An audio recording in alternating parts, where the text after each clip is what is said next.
The latter years of Miriam's life had been filled with various challenges, but she had finally managed to save enough to fulfill her dream of vacationing in the Bahamas. Now older and on her own, she was content with her solitude. Her agenda was simple: relax on a beach chair, immerse herself in books, savor numerous pina coladas, and relish her well-earned leisure. After enduring years of hard work and heartache, she felt she had earned this bliss.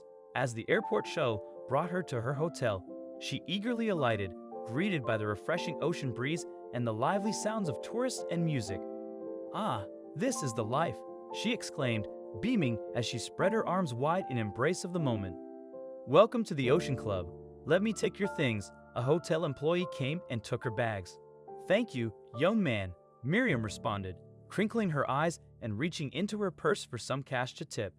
She followed him into the resort, almost skipping despite her age to the check-in desk. After the employee departed with his tip, Miriam's gaze drifted to a scene near the gift shop.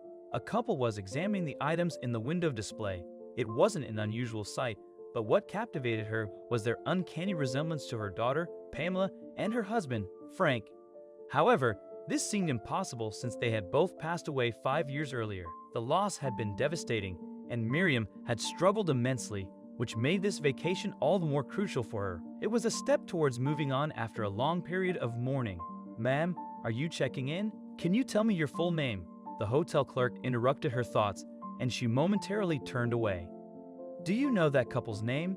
she inquired, pointing towards the gift shop but keeping her eyes on the clerk. "Who?"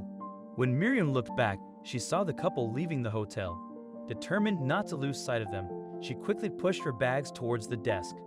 "Please, I'm Mrs. Leary. Keep my bags for a second. I'll be right back." She hurried to the entrance, scanning left and right, then spotted the couple walking to the right. Although they could be strangers, and this might be a mere coincidence, she couldn't shake off the thought of what if. Driven by the need to know, she called out, "Pamela." To her astonishment, the woman turned, her eyes widening in shock. In that moment, Miriam was certain it was her daughter. Pamela spoke urgently to her husband, and when Frank looked back, his expression was one of shock and fear. Without another word, they clasped hands and hastened their pace. "Don't walk away from me," Miriam yelled, desperately trying to get closer. "I'll call the police." Those words finally stopped them in their tracks, and the older woman was able to catch up to them. "Pamela? Frank? Why are you here? What's going on?" she asked, breathless, confused, and agitated. Pamela turned her whole body, but her face down, ashamed.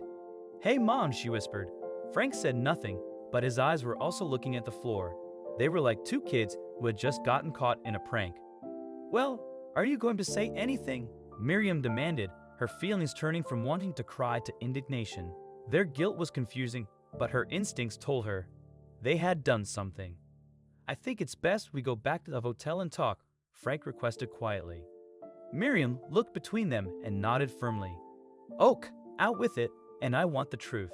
You two look guilty as hell, so I know something wrong," Miriam said as soon as they entered Frank and Pamela's hotel room.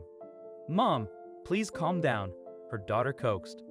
"I will not calm down," Miriam snapped. "You have 2 minutes to explain, or I'll go mad." "Yes, we faked our deaths," Frank exclaimed. "We admit that, but we, had to." "Had to?" The older woman wondered. "Why? What did you do?" "Nothing," Pamela answered. "It's just, we won the lottery." "Excuse me?" Miriam closed her eyes and crossed her arms. "We won the lottery. It was a lot of money, and I know that if others found out, they would ask to borrow," Frank confirmed. The older woman's eyes squinted as she began stuttering. "You thought your family would ask for money." "I know they would have," he continued, nodding forcefully. "Didn't you borrow money from your brother's wife for your stupid startup?" Miriam continued. "It wasn't stupid." "You're right. You were stupid, thinking the startup would just work on its own without any real effort," she added, getting angrier. She looked at Pamela. "You went along with this." Mom, he's my husband," her daughter answered sheepishly and regretfully. "So, you're both saying that instead of paying back what you owed, instead of helping family and building something great with your loved ones, you decided to run away," the angry sarcasm dripping from Miriam's voice. not just ran away, you faked your deaths. I'm sorry, Mom. Yes, we're sorry, Mrs. Leary, but we can't return, Frank added. You're escaping tax payments too, aren't you? Miriam looked at her son-in-law with flaring nostrils and piercing eyes. Frank nervously licked his lips and averted his gaze. Miriam, with a mix of sorrow and disbelief, turned to Pamela.